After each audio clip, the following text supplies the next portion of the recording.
à la société.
Voyez aux limites du siècle, s'esquisser une ère nouvelle.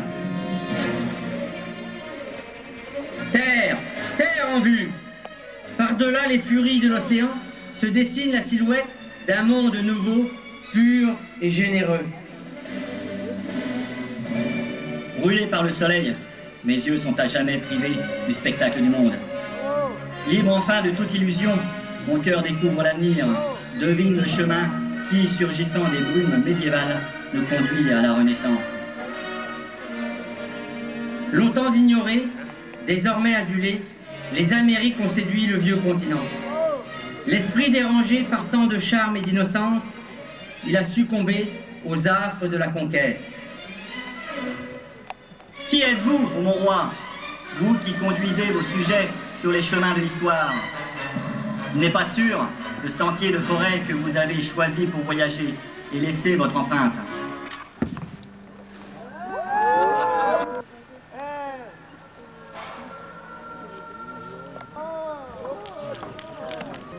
Le paysage enneigé étouffe les pas de deux silhouettes qui se hâtent.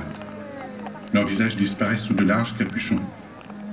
Au bout d'un moment, ils déposent régulièrement des bûches dans le feu. Dans son dos, les femmes s'agitent. Tous attendent la sage-femme que l'on a envoyée quérir. Le chien s'est dressé sous la table. La porte s'ouvre. Avec le vent et la neige, le valet s'engouffre dans la salle, précédé de Luce, la sage-femme.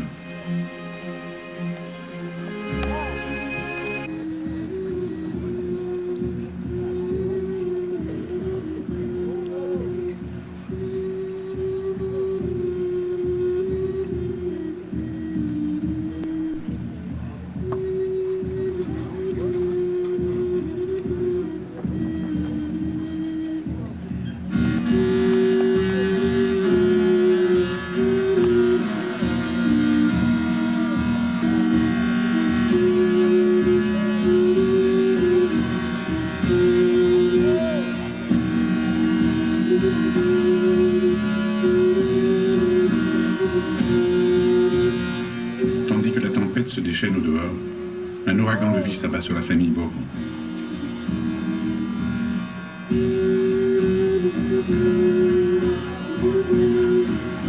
C'est un fils, Bourbon. Nicolas sera son nom, femme.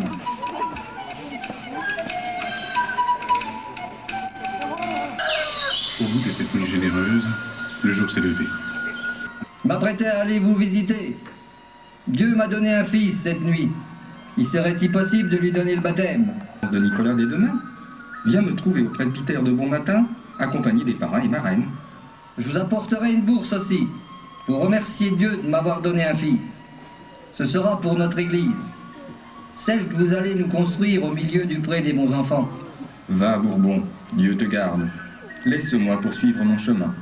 Il ferait beau voir que je sois en retard auprès de notre Seigneur, Charles II d'Amboise. Je lui porte les dessins que j'ai faits pour la Maison Dieu. L'une d'entre elles, parfois, emporte une âme dans sa course. Louis XII s'en est allé, happé par la ronde du temps. De l'an 1515, il n'a connu qu'une journée. Le temps ne s'est pas arrêté. L'histoire l'a suivi. Et la France s'est découvert un nouveau roi. Porté par l'ardeur de sa jeunesse, François Ier fait vibrer la France et trembler l'Europe. Le feu de la passion coule dans ses veines. Le roi brûle du désir de faire sienne l'Italie. Il ne craint pas le feu. J'y vis et je l'éteins. Telle est sa devise. Sur la route qui le conduit vers la terre des arts, des camps se dressent dans l'attente des étendards, où flamboie la salamandre royale. J'y vis et je l'éteins. Tous répètent la devise du roi. Aux soldats, aux seigneurs de France se sont joints marchands et colporteurs. Une même attente fiévreuse étreint les cœurs.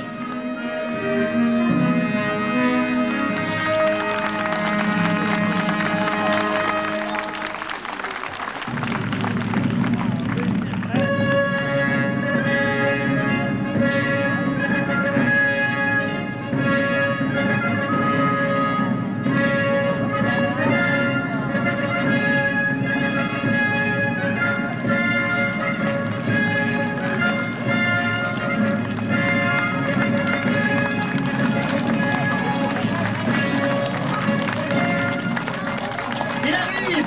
Le roi arrive!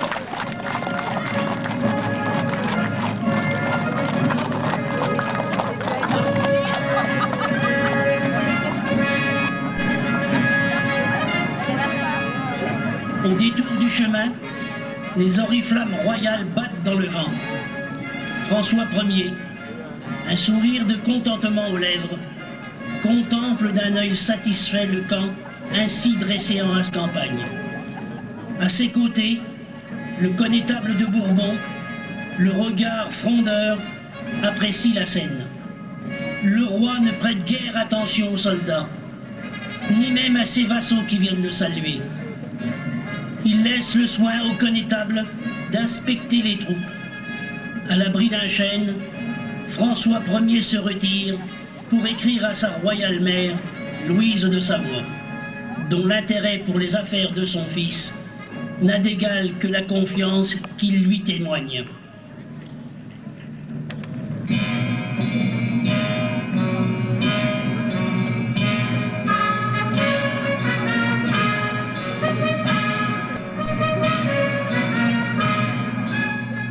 Ces hommes, eux, profitent du temps qu'il leur reste pour entamer une partie de dés ou de tric-trac. Parmi les militaires, évoluent cantinières et marchands ambulants.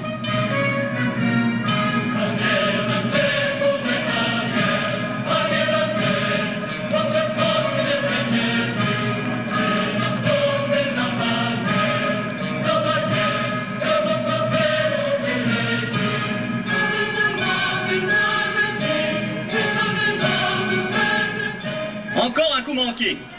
Le sort est contre moi. Déjà 2 chances perdues. Te mets pas en peine pour ça. Et mise donc, il manque que tes 3 liards. Je viens de les mettre. Ce serait pas plutôt toi qui aurais oublié de payer ton dû? Va pas m'agacer. Pour commencer, j'ai bien vu que tes dés sont ébréchés. T'es même pas propre à t'en servir. Eh ben, faut pas s'échauffer comme ça. On joue et puis c'est tout. On gagne, on perd, c'est tout du pareil au même. Y a qu'à la guerre que la victoire est importante. Alors, mes gars, y en a qui veulent de la bonne soupe pour se remonter le moral? Ou peut-être bien un petit gobelet d'Hippocrate? Je dis pas non. Ça va me réchauffer les tripes. Ah, pour ça, j'ai ce qu'il te faut. Le feu du diable. Bois ça, tu m'en diras des nouvelles.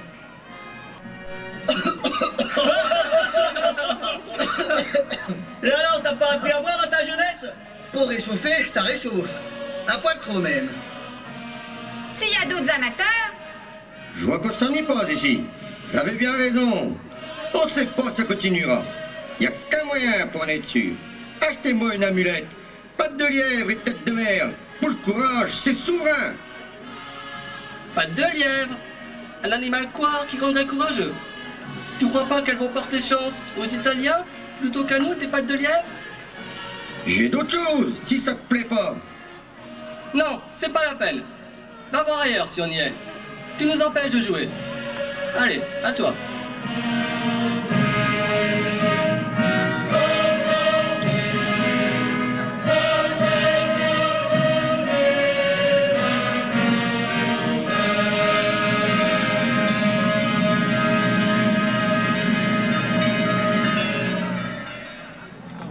Le soleil est déjà haut quand François Ier donne l'ordre de rassembler les troupes. Le chant des trompettes résonne dans l'air moite du mois d'août. La colonne se met en marche. La poussière du chemin s'élève lentement vers les cieux. Les hallebardes brillent sous le soleil. Comme un seul homme, soldats français et mercenaires allemands suivent le roi. Leur confiance en sa jeunesse et en son désir de gloire les guide.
Le jeune Bourbon flâne dans les vapeurs brûlantes de la forge. Ensemble, partageons l'heure du feu. Nicolas, fais-moi découvrir le cœur de la forge. J'aime la passion qui t'anime. D'où vient cet oubli alors que les arbres se parent de verdure et que les campagnes semblent sourire? Sacrifice à Vulcain. Sur l'herbe douce et sèche d'une tendre clairière, le charbonnier leur dresse une dernière couche et de feu. Il jette à la face du ciel sa rage fumante et trouble. Vaillamment, il résiste au souffle de la flamme, au ravage du feu. Dans son ombre terrifiante, deux soufflets au vaste contour s'actionnent sous la force d'une roue que fait sans cesse tourner l'impétueux cours d'eau.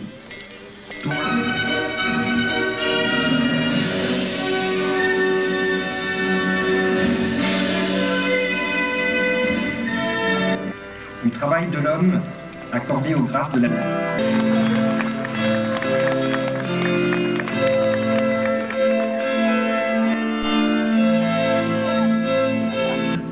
Dans les bois où abondent toutes sortes de gibier, le roi chevauche en compagnie de ses plus fidèles compagnons. Souvent, à son retour, il ne peut se défendre de rendre visite à son architecte et ingénieur personnel, Léonard de Vinci. Des guerres d'Italie, François Ier a ramené gloire et pouvoir. tant de richesses aussi. Toutefois, sa plus grande fierté est d'avoir installé Léonard au château de Clou, dont la gracieuse façade de briques roses et de pierres blanches a charmé le vieux maître italien. Captivé. Vos peintures, vos sculptures étourdissent mes sens. Tout particulièrement ce tableau que d'Italie vous avez apporté. La Joconde, c'est ainsi que vous le nommez, il me semble.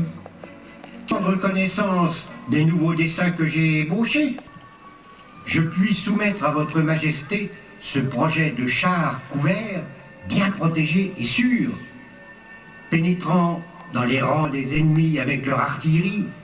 Il ne verra si grande multitude de soldats capables de lui résister. Et derrière ce char, l'infanterie s'avancera sans dommage et sans rencontrer d'obstacles. Quelle invention, maître! Équipés de pareilles machines, mes troupes ne sauraient connaître la défaite. Vaincre les hommes et lutter avec les forces de la nature. Votre Majesté peut-elle donc trouver quelque intérêt dans cette ébauche de pont tournant qui, au gré de ses désirs, enjambera fleuves et rivières? Il reste la conquête des cieux.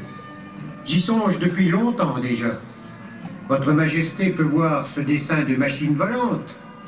Une combinaison fort précise de poulies, manivelles et autres rouages n'y suffirait pas. Il faut y ajouter la force de l'homme pour le faire mouvoir. Bientôt, comme Icare, les hommes s'envoleront. Ils rejoindront alors les oiseaux dans l'immensité du ciel. Votre génie vaut que vous en louez, maître Léonard. Faites-nous rêver un moment encore à ces engins merveilleux. Imaginons-les qui s'évadent de ce pâle rouleau où ils sont encore retenus.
Dans ses voyages à la suite de son protecteur, jamais il n'oublie la plume aiguisée de son imagination.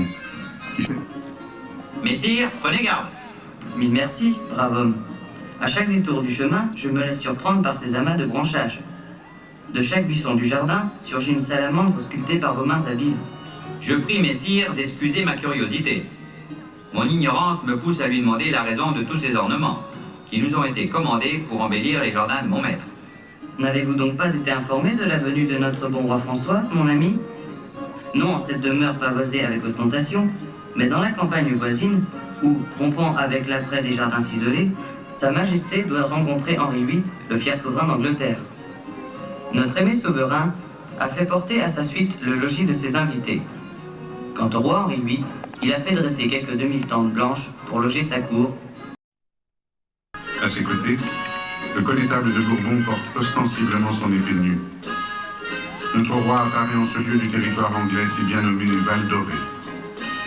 Notre bon roi François, ayant revêtu une casaque de drap d'or agrémentée de perles, d'émeraudes, de diamants, resplendit sous le soleil. De l'autre côté de la vallée, le fier Henri VIII s'approche, tout vêtu de pourpre et d'argent.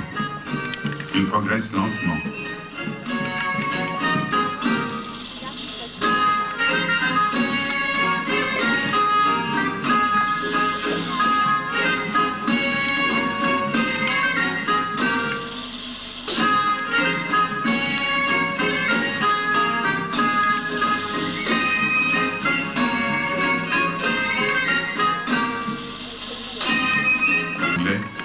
et donnent des éperons bientôt imités par le fier Henri VIII. Aussitôt, l'un près de l'autre, ils s'embrassent et se congratulent. Puis ils descendent de leur coursier et de nouveau se donnent l'accolade. Cela fait, ils se prennent par les bras pour entrer ensemble dans le beau pavillon tout tendu de drap d'or. À l'abri des oreilles indiscrètes et accompagné du seul amiral de Bonnivet, notre bon roi François s'entretient bien longtemps du traité de bonne entente entre les deux royaumes, avec le fier Henri VIII, aidé du cardinal Wolsey. Autour du pavillon se pressent les seigneurs qui forment la suite de chacun des souverains. Au terme de cette causerie diplomatique, tous sont autorisés à pénétrer sous la tente. De toutes parts jaillissent des musiques joyeuses et les vins coulent à flot. On porte des toastés aux bons amis français et anglais.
Les seigneurs des deux cours participent joyeusement aux festivités.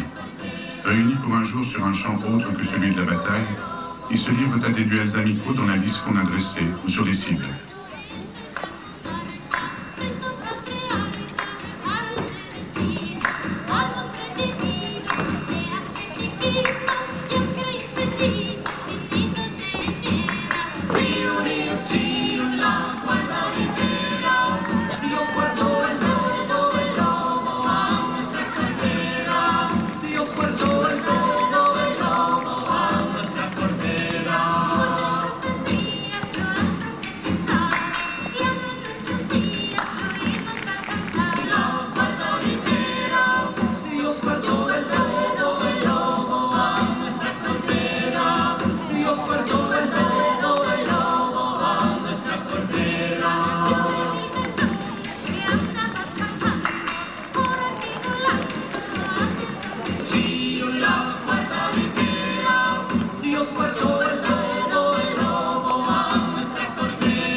À l'occasion des joutes, le fier Henri VIII lui donne une attrape ou deux, et notre noble roi, qui est fort bon lutteur, lui donne un tour et le jette par terre.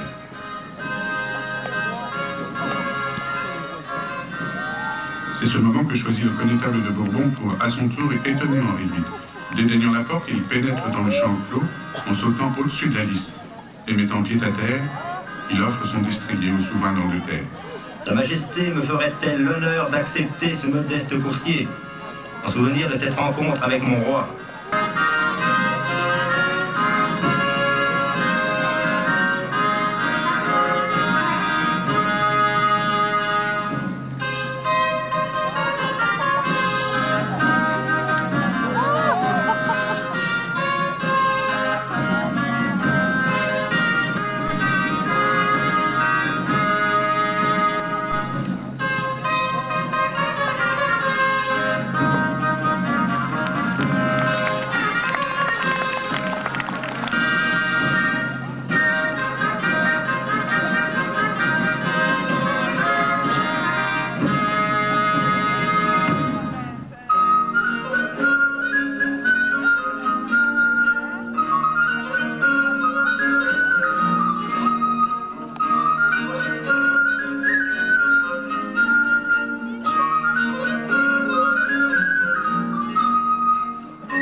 Dans la douceur de juin, une journée prend fin. Déjà les ombres étendent leurs silhouettes obscures. La campagne ornée de draps d'or brille à la lueur des torches. La foule en liesse se livre plus encore au plaisir d'une fête nocturne baignée d'irréalité.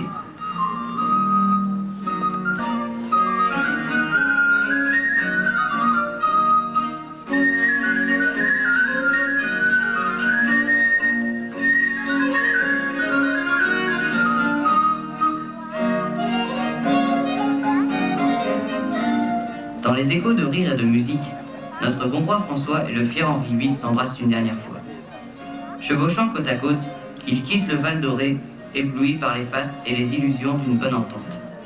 Bientôt, la cour du souverain anglais disparaît à l'horizon vers la mer écumante qui le portera jusqu'en ces terres.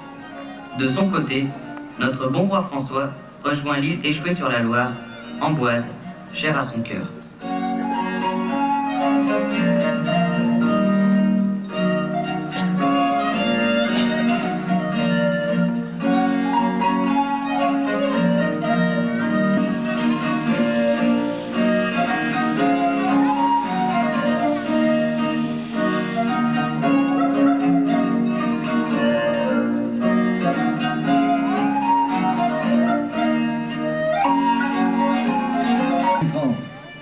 Même l'ermite a pensé. Et la sœur de monsieur le curé aussi. Quel malheur pour notre pays. La souffrance de vêtements que fait teinter la maladie.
Je ne saurais exprimer ma douleur face à la mort de notre Seigneur.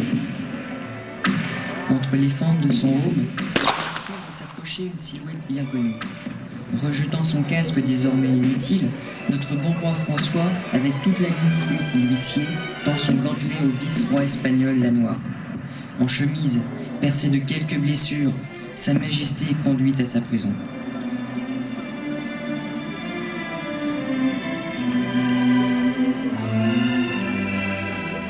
Madame, nous avons... Les chemins du hasard, suis ta vie en lettré vagabond, et pense à saluer notre très cher Erasme, que sans doute tu rencontreras, là où te conduiront tes pas. Avec moult précautions à lourd charroi. Dans son énorme voiture de promenade que seul un cheval à sa taille peut tirer,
terre, l'enfant vorace a l'appétit si tenace, et l'on retient son souffle pour ne pas troubler ses rêves de géant.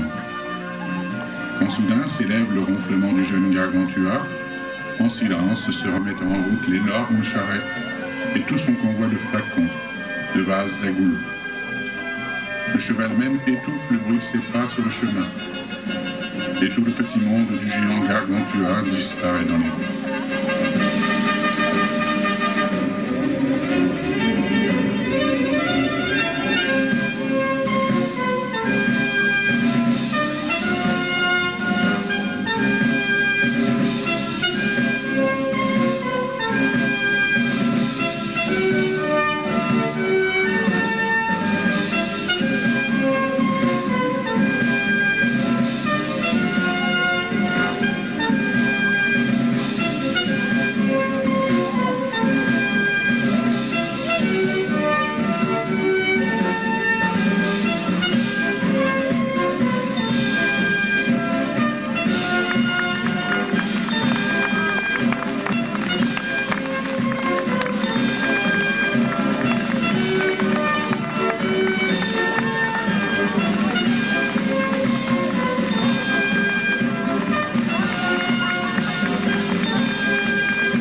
Quant à ses talents de professeur,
qui est séparé de Plessis-les-Tours.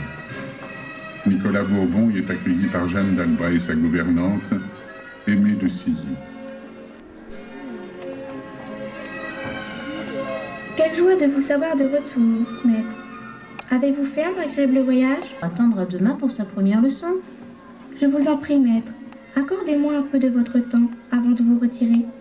Il me vient à l'esprit quelques questions suscitées par les lectures que vous m'avez suggérées. Remettons à plus tard le moment de se reposer, chez une jeune damoiselle. Qu'avons-nous à faire de carnage et de mars sanglants? Nous. Que me dites-vous, mon enfant? Où avez-vous donc entendu parler de ceci? Madame de Silly en parlait avec un de nos hôtes avant que vous n'arriviez. Elle disait l'affaire des placards. Mademoiselle, vous êtes bien jeune pour comprendre toute cette histoire. Je vous en prie, maître, contez-la moi. Puis sanglants, nous, que notre Dieu chérit comme des otages de paix. Donc, vive l'esprit, la grâce, l'épigramme et l'amour, et la tendre élégie, prière.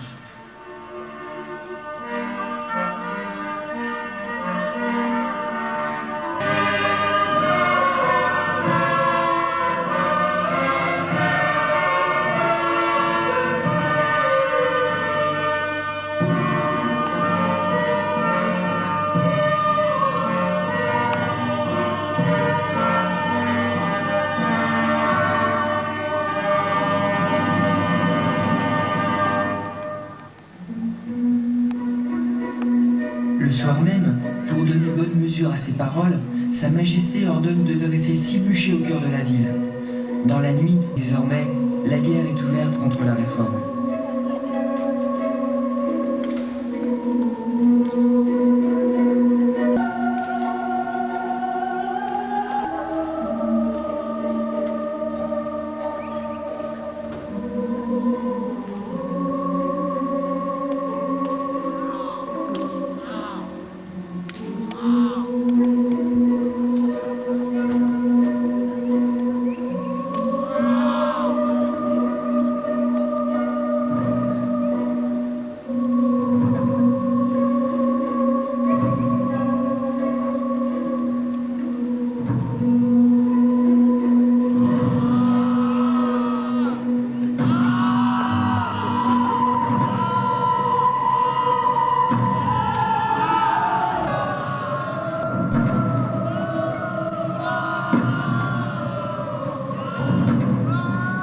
et protège les cœurs les plus vertueux, les voies les plus pures. La conduit mes pas jusqu'en la terre de Condé.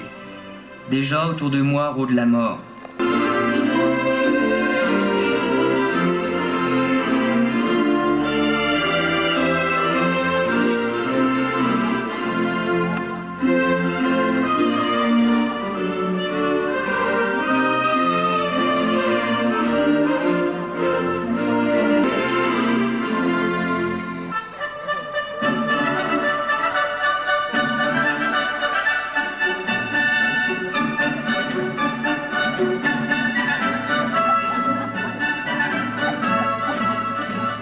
Tandis qu'à Condé, Nicolas Bourbon, songeant à sa protégée, livre au papier la nostalgie qui l'étreint, Jeanne d'Albret parcourt les derniers lieux qui la séparent encore de Moulins. Dans les lueurs du crépuscule, elle voit se dessiner devant elle un bel avenir. La nièce du défunt roi François Ier ne prête pas attention au paysage que par son seul mariage.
Des silhouettes vives.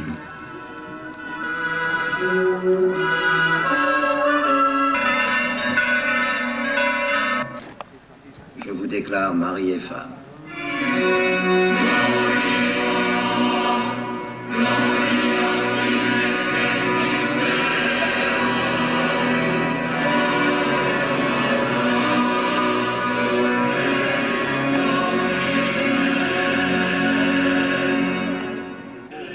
Au matin du 20 octobre 1548, Moulins résonne de musique et de cris. Dans toute la ville flottent les oriflammes. La plèbe même est en liesse. Dans la seule cathédrale règne un silence pesant d'émotion. La nef est tendue de drap doré. Les armes de la famille de Bourbon brillent avec éclat. Nombreux sont ceux qui assistent à la cérémonie. Il y a le roi, Henri II, fils du défunt François Ier. Marguerite d'Albret, sa tante, est à ses côtés.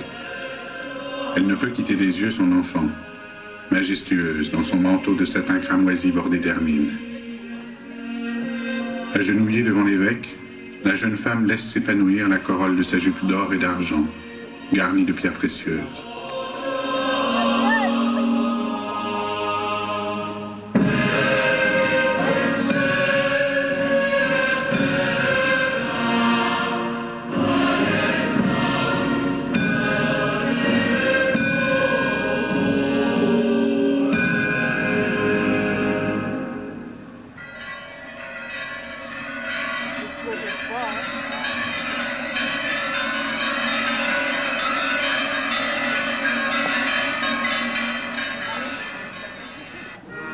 Les yeux brillants de larmes, Jeanne entend une voix la nommer princesse de Navarre. À son doigt scintille une bague de diamants. Toute vacillante sous l'émotion, Jeanne de Bourbon franchit au bras de son époux le seuil de la cathédrale. Sur le parvis les attend une foule dont les cris montent jusqu'aux cieux. Tous les cœurs laissent éclater leur joie.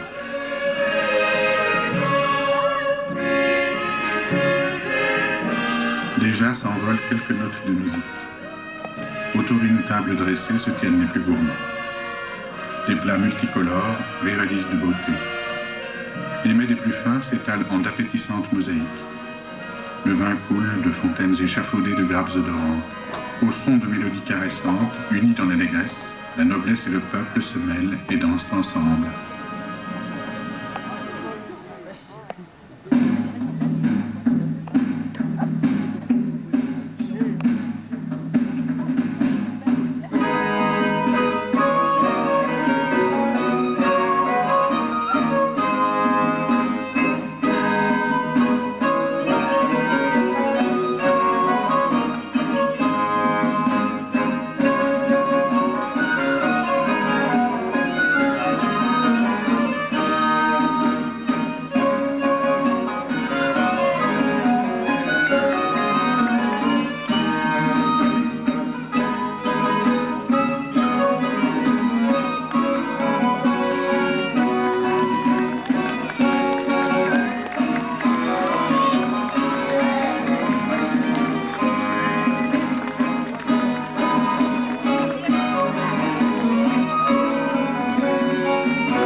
les derniers échos de la fête, le temps s'est endormi. L'histoire lui ravit Jeanne de Bourbon, princesse de Navarre. Son destin, qui côtoie celui des plus grands, apparaît semé de fleurs de lys. De son sein naîtra Henri le Bien-Aimé, Henri IV du nom, secondé par l'entreprenant cardinal de Richelieu. Louis XIV, monarque aux caprices et aux rêves innombrables de l'encyclopédie. Louis XVI, roi faible, roi déchu, sacrifié pour l'histoire de son pays. Gardons-nous d'oublier Jeanne de Bourbon, reine de Navarre, instruite par un poète vent de droit. Jeanne qui enfanta une dynastie de rois.